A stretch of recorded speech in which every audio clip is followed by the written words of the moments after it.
coup, aujourd'hui, c'est la journée nationale de l'audition. L'idée, c'est de parcourir la ville de Lyon pour pouvoir proposer aux différentes personnes qu'on croise des dépistages auditifs gratuits. Parce que les oreilles, on n'en a que 2 et dès qu'on en a plus, c'est compliqué.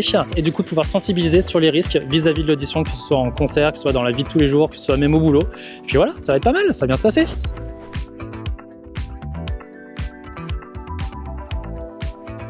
Petite question, est-ce que tu as déjà eu des acouphènes en sortant d'un concert?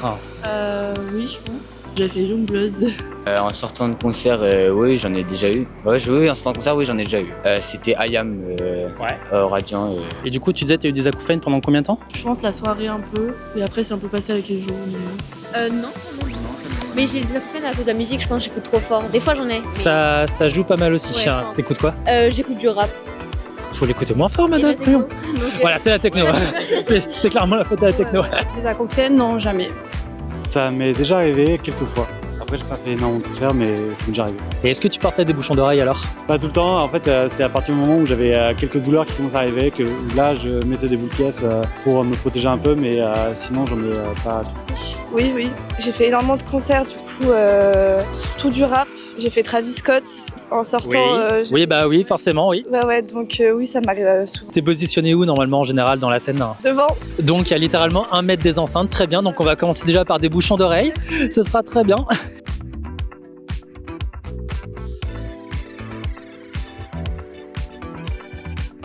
Petite question sur le dépistage, est-ce que pour toi le dépistage c'est pour tout le monde ou c'est que pour une certaine catégorie de personnes?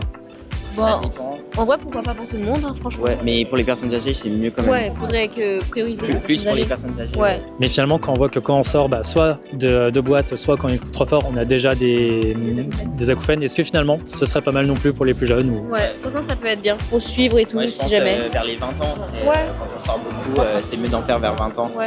Ah non, c'est pour tout le monde. Tout le monde devrait se faire dépister, c'est important et ouais, pour tout le monde. Que ce soit jeune ou vieux. Je vois pas pourquoi les jeunes ne devraient pas se faire dépister ou les vieux ne devraient pas se faire dépister. C'est important dans tous les cas. J'aurais tendance à dire que c'est ouvert un peu pour tout le monde, mais plus, on va dire, de façon peut-être un peu pour protéger, on va dire, les personnes un peu plus âgées, où là, à mon avis, vers 50 ou 60 ans, ça va peut-être être un peu recommandé.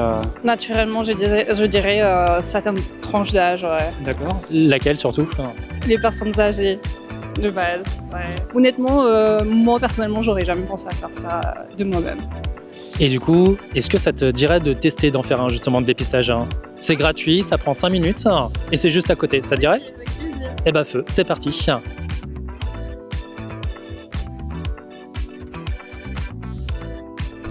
C'est important de faire des dépistages auditifs et peu importe l'âge parce que tout simplement si on commence à perdre de l'audition, on peut être amené à fortement s'isoler, à enchaîner des déclins cognitifs et à surtout les accentuer au fur et à mesure si on attend trop tout simplement.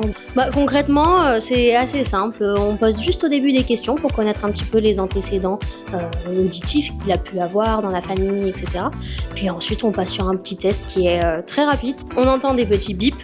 Dès qu'on entend, on lève la main ou on appuie sur un petit bouton pour nous faire comprendre que la personne entend.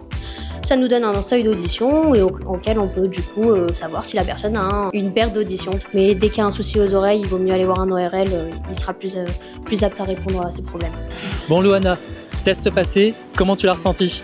Très bien au final. J'avoue qu'au départ, j'appréhendais beaucoup parce que je pensais qu'il allait y avoir beaucoup de questions. Et au final, ça s'est très bien passé, c'était super rapide. Et les oreilles en bonne santé alors? Qu'est-ce que ça a donné? Très bonne santé.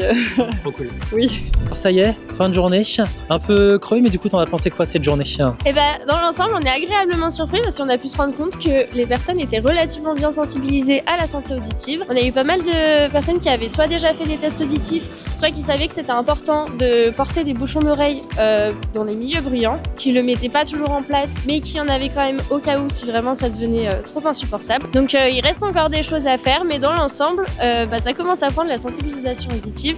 Et surtout, n'oubliez pas, la santé auditive, c'est toute l'année. Qu'est-ce que tu conseillerais à quelqu'un pour justement prendre soin de son audition de façon quotidienne?